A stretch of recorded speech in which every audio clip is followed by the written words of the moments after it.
नमस्कार। फिर से हाजिर हूँ एक नई कहानी के साथ में। मैं हूँ राज। आप देख रहे हैं हाईवे नाइट। दोस्तों, आज की कहानी महेश की है।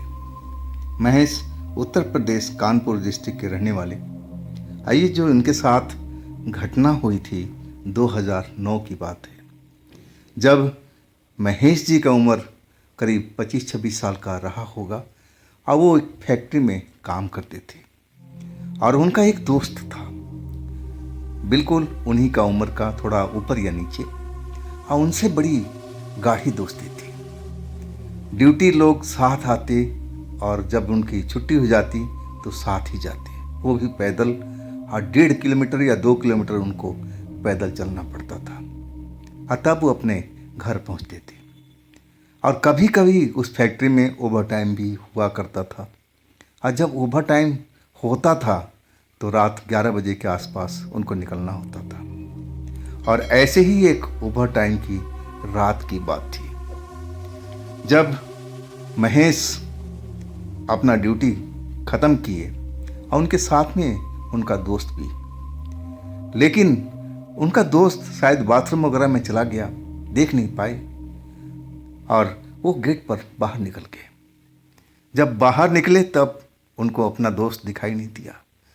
अब वो अपना जो गार्ड होते हैं फैक्ट्री के, उनसे पूछा तो बोल दिया कि वो तो निकल गया, अभी अभी निकला है। अब महेश जी विश्वास भी कर लिए, लेकिन बड़ा उनको दिल का धक्का पहुंचा कि ऐसा आज तक हुआ नहीं। ये मेरा दोस्त मेरे को छोड़ करके और अकेले कैसे निकल गया। गुस्से में थे महेश जी और तेज कदम से चलते हुए अपना दोस्त को पीछा करने लगे। लेकिन रास्ते में कहीं पर उनका दोस्त दिखाई ही नहीं दिया। कमाल की बात थी, इतना जल्दी वो कैसे निकल सकता है। लेकिन अब उस अंधेरी सड़क पर गुजर रहे थे। सड़कें बिल्कुल खाली खाली सा और आधी रात का आसपास का वक्त था। अब आसपास कोई भी लोग चलते हुए दिखाई नहीं दे रहे थे। अब कभी कभी रुक जाते महेश जी, कभी पीछे भी देखते, कभी आगे भी देखते। उनको लगा कि उनका दोस्त ऐसा कभी बर्ताव नहीं कर सकता है, कहीं गार्ड ने झूठ तो नहीं बोल दिया है। और रुक जाते, फिर थोड़ी देर खड़े हो जाते और फिर जब कोई पीछे भी आता हुआ दिखाई नहीं देता, तब वो धीरे धीरे कदम आगे बढ़ाने लगते। और ऐसे ही करते हुए जा रहे थे। ना उनका दोस्त आगे दिखाई दे रहा था, ना पीछे दिखाई दे रहा था। और फिर वो रुक करके पीछे देखने लगे और तब उनको एहसास हुआ कि कोई पीछे से अब लगभग दौड़ता हुआ आ रहा है। और कपड़ा लत्ता और हुलियाँ देख करके महेश जी को लगा कि उनका दोस्त ही है। शायद वो पीछे रह गया और गार्ड ने झूठ बोल दिया। अब महेश जी इंतज़ार करने लगे कि मेरा दोस्त आए और तब हम अपने घर को चलें। और जैसे ही वो नज़दीक आया तो कपड़े लत्ते से, हुलियों से, और आप पहचाने के कि महेश जी ये तो मेरा दोस्त ही है। और दोस्त उनका आकर उनके पास अब रुक गया और महेश पूछने लगे कि भाई तुम कहाँ रह गए थे? मैं तो तुम्हें काफ़ी देर इधर उधर देखा लेकिन तुम नज़र नहीं आए। गार्ड ने बोल दिया कि वो गए और तब मैं अब आगे निकल आया, लेकिन तुम्हें ढूंढा, तुम मिले नहीं। लग रहा है गार्ड ने झूठ बोला है। तब उनका दोस्त कुछ बोल नहीं रहा था, चुपचाप था, जबकि वो काफ़ी बातूनी था, बहुत बात किया करता था, लेकिन अभी शांत था। हैरत में थे महेश जी कि मेरा दोस्त बोल क्यों नहीं रहा है, बात क्या हुई। अब पूछने लगे, अरे तुम बोल क्यों नहीं रहे हो, क्या बात हो गई, कुछ बात है विशेष तो बताओ मेरे से। लेकिन वो दोस्त उनका कुछ भी नहीं बोल रहा था, बिल्कुल शांत। और एक तरह से महेश का उंगली पकड़ा, हाथ पकड़ा और इशारे से बोलने लगा चलो। अब महेश जी समझे शायद कुछ बात हो गई होगी, किसी से फैक्ट्री में लड़ाई झगड़ा तो नहीं हो गया, ऐसा ही अंदेशा था महेश जी को। अब पूछने लगे कि अपने दोस्त से कि बता दे क्या हुआ तेरे साथ में, तू कुछ भी नहीं बोल रहा, ना हंस रहा ना बोल रहा है, चेहरा बिल्कुल सपाट हुआ पड़ा था, जैसा महेश जी बता रहे हैं उस अपने दोस्त का। लेकिन दोस्त बिना बोले हुए उनका उंगली पकड़ करके और आगे आगे चल रहा था। और आखिरकार एक ऐसे रोड पर आके खड़ा हो गया जो आगे भी जा रहा था उनकी कॉलोनी की तरफ में, लेकिन वो कॉलोनी की तरफ ना जा कर के अब उस जो जंगल वाला रास्ता था, जो सुनसान, बहुत ज़्यादा सुनसान था, दिन में भी लोग उस रोड से जाने से बचते थे, और उस रोड पर अब उनको उतार दिया। हैरत हुई महेश जी को, अरे इस रोड से हम रात में जाएंगे? तू पागल हो गया है? नहीं नहीं, इस रोड से नहीं जाएंगे। तब उनका दोस्त पहली बार बोला रात ज़्यादा हो गई है, हम इधर से जल्दी पहुंच जाएंगे। वो नाक से बोल रहा था, तोतला बोल रहा था, जबकि उनकी दोस्त की आवाज़ ऐसी नहीं थी। अब जो महेश जी थे वो चौंक गए, बोले तेरे आवाज़ का क्या हुआ भाई? तू तोतला के जैसे नाक में बोल रहा है। तब वो कहने लगा, मुझे सर्दी जुकाम हो गई है और मेरी आवाज़ इसलिए साफ नहीं निकल रही है। इसमें कोई चिंता वाली बात नहीं है, घर पर जाऊंगा ना तो दवा खा लूँगा, अब मैं सही हो जाऊंगा। तब महेश जी बोले, तू पागल हो गया? इस रास्ते पर मुझे लेके जा रहा है, जानता है रास्ता कितना खतरनाक है, दिन में भी इस रोड पर कोई गुजरता नहीं, और तू रात के टाइम इस रोड से कह रहा है कि चलो ये जल्दी पहुंच जाएंगे। मानता हूँ नज़दीक है, लेकिन मुझे इस रास्ते से जाना नहीं है। लेकिन उनका दोस्त जिद करने लगा, बोला काफ़ी देर हो चुकी है, हम इसी रास्ते से निकलते हैं। मैं कई बार इस रोड से गुजरा हूँ, आज तक मेरे साथ में कुछ नहीं हुआ। जो लोग बाग बोलते हैं झूठी अफवाह है, इस रोड पर कोई भूत प्रेत नहीं है। अब उस रोड का यही अफवाह थी, और वहाँ पर जो भी लोग बताते थे कि उस रोड पर रात के टाइम में भूत प्रेत दिखाई देते हैं। अब महेश जी उसकी बात सुन करके हैरत में थे कि ये कब गया भाई? ये तो हमारे साथ है, मेरे साथ ही आता है और जाता है, तो ये अकेले कब आया कब गया? महेश जी सोचने पर मजबूर हो गए।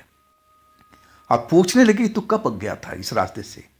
मैं तो जब तक देखा हूँ तू मेरे साथ में आता है जाता है, तो ये इस अंधेरे रास्ते पे कब गया, तू बता दे।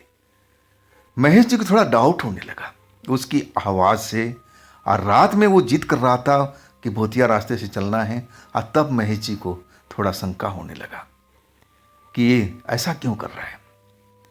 जब उसका दोस्त ने बड़ी जोर लगाया कि चलो ना, यहाँ टाइम क्यों ख़राब करते हैं, हम जल्दी निकल जाएंगे, घर भी पहुँच जाएंगे, सुबह ड्यूटी भी तो आनी है। लेकिन महेश जी उस रास्ते से जाना नहीं चाहते थे, और वो उनका दोस्त जिद पर अड़ा हुआ था, कह रहा था कि चलना है तो इसी रास्ते से, हम इस रास्ते से जल्दी पहुँच जाएंगे। अब दोनों लोग अपनी अपनी जिद पर अड़े हुए थे, और महेश जी बार बार अपने दोस्त से कह रहे थे कि देख, मैं जाऊंगा तो अपने रोज़ के रास्ते से, जिस रोज़ के रास्ते से मैं आता हूँ जाता हूँ, मैं तेरे कहने से नहीं जाऊंगा। अगर तुझे जाना है तो तू चला जा, मैं तुझे मना नहीं करूँगा। और अपनी उंगली छुड़ा करके आप जो महेश जी थे, जो अपना रोज़ का रास्ता था, सीधा रास्ता था, थोड़ा टाइम ज़रूर लगता था, और उस रास्ते से अब चलने लगे।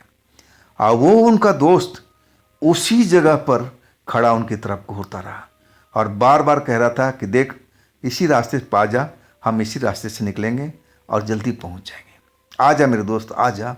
अभी भी वो नाक से तुतला तुतला करके बोल रहा था। अब महेश जी को थोड़ा शंका हो चुका था कि कहीं मेरे दोस्त के साथ कुछ गलत तो नहीं हो गया। उनको आभास नहीं था कि उनका दोस्त के साथ में क्या घटी है, क्या हुआ है, कुछ भी मालूम नहीं। चिंता में थे और डर भी लग रहा था, जैसे उनका दोस्त बर्ताव कर रहा था। लेकिन काफ़ी बुलाए पर अब महेश जी वो अपने दोस्त के साथ नहीं जा रहे थे और आगे की तरफ बढ़ते रहे और कहने लगे कि हम सुबह मिलेंगे, तेरे घर पर आऊँगा और फिर हम साथ ड्यूटी आएंगे। अभी तुझे जाना है तो जा, मैं रोकता नहीं हूँ, लेकिन तू पछताएगा इस रोड पर जाते ही, और देख तेरे साथ में क्या होता है। महेश जी उसको डराने लगे थे ताकि वो डर करके उनके साथ आ जाए, लेकिन वो डरा वरा कुछ भी नहीं, अभी भी महेश जी को बुला रहा था कि आजा मेरे दोस्त, आजा मेरे दोस्त, हम इसी से चलते हैं। और उसी जगह पर खड़ा था और तब तक पीछे से कोई और आता हुआ दिखा। अब महेश जी पीछे देखने लगे। अब जैसे ही उनकी नज़र साफ दिखाई देने लगी तब देख करके हैरत में पड़ गए। वो तो उनका दोस्त था, तो ये दो दोस्त कहाँ से आ गए भाई। आज जैसे ही वो लड़का, उनका जो दोस्त था नज़दीक आया तो ये वाला जो बहरूपिया दोस्त था वो ना जाने कहाँ गायब हो गया। अब मामला समझ गए थे महेश जी कि ये तो मेरे लिए बहुत बड़ा जाल बिछाया गया था। ये तो ज़रूर कोई छलावा था जो मेरा दोस्त का रूप धारण कर रखा था।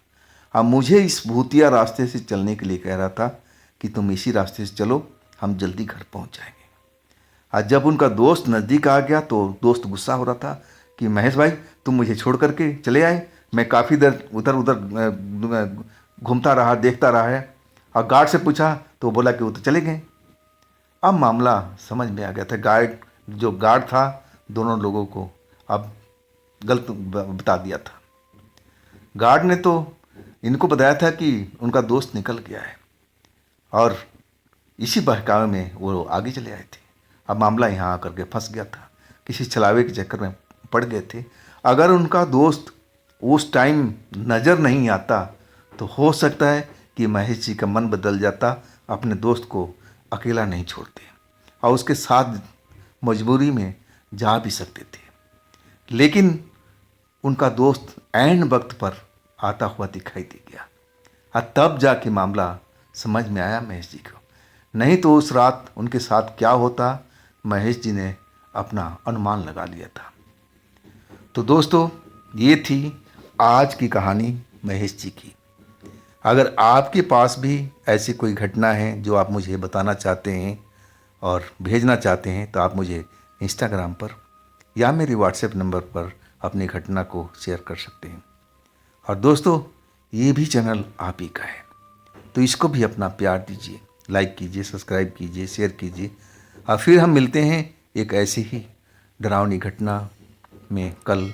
आप लोग अपना ख्याल रखिएगा। नमस्कार।